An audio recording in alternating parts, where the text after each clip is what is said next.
Dans le désert, nous comprenons physiquement l'importance de l'eau. Chaque jour, nous buvons plus de 10 litres du précieux liquide. Les points d'eau peuvent être espacés d'une centaine de kilomètres. De bonnes journées de pédalage. Ah, elle est fraîche.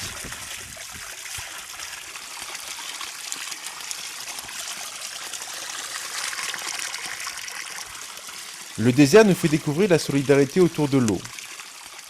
Askar, rencontré sur la route, nous offre la douche kazakh chez lui. Malgré la température de 40 degrés, les locaux préfèrent boire du thé, brûlant. Une autre boisson populaire dans le désert est le choubat, lait fermenté de chameau.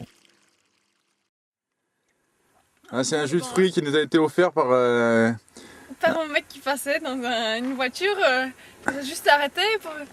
Tenez, c'est froid. Il est parti. Tu préfères ça ou le lait de chameau? J'aime bien les deux, quand c'est bien frais, le lait de chameau c'est bon aussi, mais... Ça c'est le bon accueil kazakh. Hein. Nous faisons un détour pour voir ce qui reste de la mer d'Aral.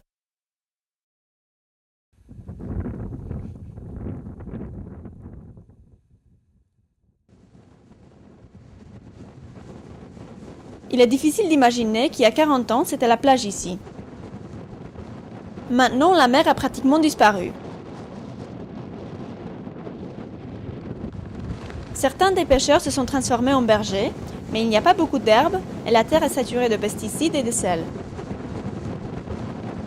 Depuis que la mer est partie, Moynak s'est vidé de ses habitants et ceux qui restent boivent. Liuba, qui nous a logés, ne peut pas compter sur son mari alcoolique pour s'occuper de la famille. Elle est contente de nous raconter ses souvenirs d'une autre époque, quand la plage était à 5 minutes depuis chez elle et on allait au magasin en bateau. Dans les années 60, Moynak était un port prospère qui fournissait du poisson pour toute l'armée soviétique. Aujourd'hui, les seuls poissons de la mer d'Aral qui restent se trouvent au musée abandonné de Moynak. Tout ça à cause d'une irrigation intensive du coton qui a asséché la mer en 40 ans.